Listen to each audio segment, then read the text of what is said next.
If you're a podcast host, listen up, this one's for you. My name is Allie Jackson. I'm the host of Finding Mr. Height, a dating and relationship podcast that I've been doing for 4 years now, sharing my positive and practical approach to dating that's built on my own life experience. And I wanted to share another experience that I've had, my secret behind monetizing my show. It's called Red Circle, and I was just telling my colleague about how much I love their platform. With Red Circle, not only am I getting a seamless hosting experience, but I also love the support I receive in ad sales. It's not just typical ad sales either. It's targeted opportunities based on my show and my life. And the platform is super simple. You just set your preferences and Red Circle matches you with sponsors that align with your show. You can vet every opportunity and their platform gives you great analytics. More recently too, my Red Circle team has brought me opportunities outside of my podcast on social media to really augment the podcast partnerships, bring them full circle. I just can't recommend them enough. If you want to give it a try, go to redcircle.com to get your free trial. That's redcircle.com for a free trial.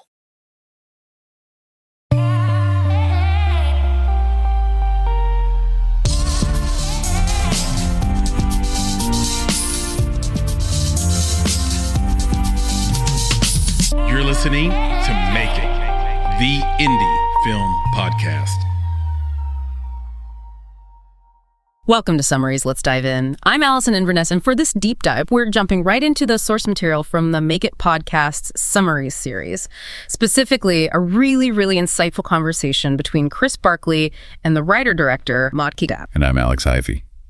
Our mission today is all about the pivot, rock musician to novelist to filmmaker.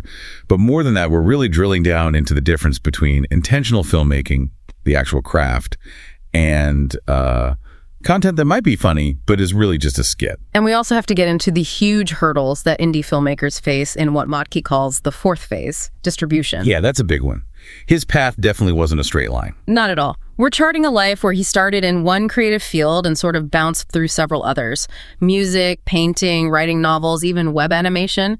And we're going to see how all those seemingly random skills actually built the foundation for his feature film, Another Version of You.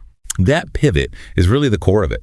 He didn't just waste time. He was accumulating competencies. Every failed band, every painting he sold, every novel he wrote was building this core skill of storytelling. And he was picking up practical skills along the way, too. Exactly, like video editing, which surprisingly he learned through doing graphic design and web animation. Okay, so let's unpack that journey. Let's go right back to the beginning. His first passion was, without a doubt, music. He tells this great story about his first ever acting role being cast as the lead in a fourth grade Christmas play. Right, but he didn't even audition for the lead. No, he wanted to be the bully, a character named Toad. Just because Toad had the best songs. Yeah. I love that. It's those little moments, But to really get his origin story, we have to look at where he grew up. Grand County, Colorado. Yeah, not exactly a film hub. Yeah. But it created what we're calling the Colorado anomaly. Okay, so tell us more about this anomaly. Well, because the county had 3 different ski areas, the school system gave all the students Mondays off every single week. So skiing was obviously the main thing to do. But when the ski season was over, or the weather was bad, those free Mondays were spent in one place. The local movie theater. The only local movie theater, watching the $1 matinee. So he basically had a mandatory film studies class every single Monday of his childhood. That's exactly it. He was a captive audience, whether the movie was good, bad, or, totally boring. Mm-hmm. And that constant exposure just planted this huge subconscious seed for cinema that didn't really sprout until much later in his life. That's such a powerful start for an artist. Okay, so the rock band dream, that eventually faded. By about 2005, 2006, he says he was just burning out. Tired of playing for empty clubs, losing momentum. Mm-hmm. He saw that it just wasn't sustainable without a bigger fan base, and he just didn't have the energy for it anymore. And that burnout, which, happens to so many artists, it didn't stop him from creating. It just channeled that energy somewhere else. Right, exactly. Once music was off the table, he dove into some really diverse fields. He started painting, sold his work in galleries, and crucially, he wrote 3 full novels. And one of those novels, stapled to the fabric of the universe, is the one he eventually adapted, which just proves that none of those side quests were wasted time. That book became the script for the film we're talking about, Another Version of You. Yep, and the actual practical pivot to filmmaking came from a very specific challenge, 48-hour film project. He first did it in 2007, and that's really where he shifted gears from novelist to, director. And he didn't just participate. He got good fast. By 2009, his film won Best Film. Then in 2010, he met his key collaborators like Ryan Hartsock and his cinematographer, Micah Sims. That's when he built his team. And that momentum launched him into what he calls his own personal film school. Right. He says the 12 months from summer 2010 to summer 2011 was this incredibly intense learning period for him. 7 films in 1 year, including his first feature. I mean, how do you even manage the logistics for that kind of output? It was just a pure grind. But that volume, that practice, was totally irreplaceable for just mastering the basics. What's really interesting, though, is how brutally honest he is about that first feature. He admits the production team was immature.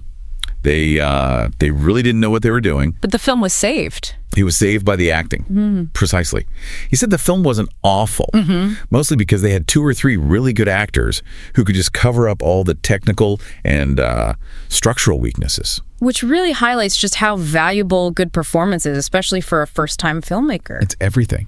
It brings us back to that strange magnetic quality some performers just have. Chris Barkley brought up Ryan Reynolds and Van Wilder, or Adam Driver in Girls. You know, actors who just pop off the screen no matter what the film is. Motke calls that quality the thing. It's that mysterious, intangible magic that just draws an audience in. Whether you're talking about huge stars like Brad Pitt or an indie actor you've never seen before, it can't be taught, but you absolutely have to have it to get attention. So we go from the magic of the thing to the much more practical nuts and bolts of teaching craft at Belmont University, where Motke was a professor. How did that teaching experience force him to actually define what makes a film work instead of just going on instinct? Well, being in that academic setting, he had to codify it. He had to draw a clear line between just making content and genuine craft. Yeah. And that's where he really zeroes in on intentionality. True filmmaking, he argues, needs motivated camera movement, a real understanding of conflict, and deliberate choices that serve the story. Okay, let's dig into that distinction. Intentional filmmaking versus just making a skit. Because I feel like a lot of people, especially now with short-form video, confuse the two. Right. A skit, like what you see all over social media, is usually just built around a single premise or a punchline. It can be funny, it can be clever, but it doesn't have a sustained character arc or, real depth. So the difference is the complexity and the purpose behind it. Yes. And motivated camera movement is how you see that purpose. The audience doesn't just see a character walk across a room. They see the camera shift to maybe reveal something in the background or catch a tiny reaction on another character's face. That creates tension. That's the intention. If the camera's just moving around because the director thought it looked cool, you notice it. You notice the camera and you're immediately pulled out of the story. Exactly. It makes the camera feel like an extension of your own eyes. That's his whole philosophy. Yeah. A great movie makes you feel like the camera is moving exactly where you would have looked in that moment. It becomes myself inside the story. The second you notice a weird camera move or a clumsy edit, that spell is broken. He points to a film like Parasite. It's just flawless craft where every single frame serves the story. And to learn that craft, he recommends a specific book, right? Sidney Lumet's Making Movies. Absolutely. That's his Bible for understanding the real work that goes into making a quality film. But, mastering the craft is really only half the battle. Which brings us to what feels like the ultimate survival guide for indie directors. Motke introduces this critical idea he calls the 4th phase of filmmaking: distribution and return on investment, ROI. And this 4th phase is the great killer of independent films. Filmmakers get so focused on the creative parts, writing, shooting, editing, that they totally neglect the business of actually getting the film seen and, making money back. So what was the specific problem he ran into with Another Version of You? Distributors kept telling him the same thing. They'd say, we like the film, but it didn't have any famous actors, and it wasn't a pure genre film like a horror movie that has a built-in market. So unless it was a guaranteed hit, they just wouldn't put the energy into promoting it. But wait a second. If the film is a truly flawless piece of craft, like he's arguing for, shouldn't that be enough? Isn't that the whole promise of indie cinema, story over star power? You would hope so. But the market reality is just brutal. And that's why Motke believes the key to leveling up is finding a seasoned producer or a studio. It's not just about the money. It's about getting their wisdom, their experience, and a real long-term plan to navigate the system. So he's saying you need a partner with that professional infrastructure, something like the strategy that was behind a film like Call Me By Your Name. Precisely. You need someone who has done this 100 times to guide you through all the VOD contracts and international sales. Someone who can actually invest until you see a return. And this isn't just a Hollywood issue. He talks about specific problems in his own Nashville filmmaking community. There's a ton of new talent coming out of film programs there, but the actual infrastructure to support them just isn't there yet. It's a systemic problem, and it's relatable for any artist in the smaller market. He shared this really personal story about it. In 2019, he directed 3 different projects, but only got paid for 2 of them. He was just burning through his savings. That's the reality without that structural support. So for you listening, what can you actually do to help change this? He laid out some very specific action items. First, the obvious one, buy or rent the film.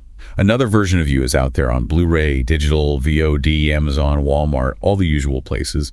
Second, and this is crucial, review the film. Even a quick 2-sentence positive review helps push it up in the algorithms. And he had some really interesting advice about negative reviews and trolls. Yeah, his advice is just absolute. Ignore them completely. Don't engage at all.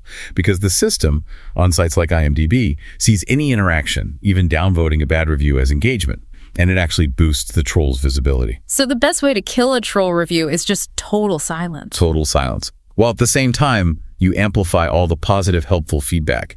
It's counterintuitive, but it's how the game works. It's clear that for Motke, the real satisfaction isn't just surviving that whole process, but seeing the film connect with people, exploring that universal what-if question. And that brings us to the real emotional heart of the film and this heartfelt tribute that wrapped up their conversation. Brittany tragically died just before the film came out. She suffered from depression and anxiety. He said she just loved the script and her character, Daphne. He remembers the casting call, how ecstatic she was. She was the only actor who was in not of both of his feature films. Right, they had this deep bond. And this is where you really feel the trust between a director and an actor. Motke shared this beautiful story from the set. During one really emotional scene, Brittany started genuinely crying. And she told him afterward that those were the first real tears she had ever been able to shed on a film set. Wow. She said that vulnerability, that raw emotion, only happened because she felt completely safe and trusted him as her director. That says so much about his intentionality, not just with the camera, but with his people. Absolutely. He remembers her just having this huge, bright presence and the professional impact she had on the film. It's just a testament to finding that real human connection, even in the chaos of making an indie film. So what does this all mean for you?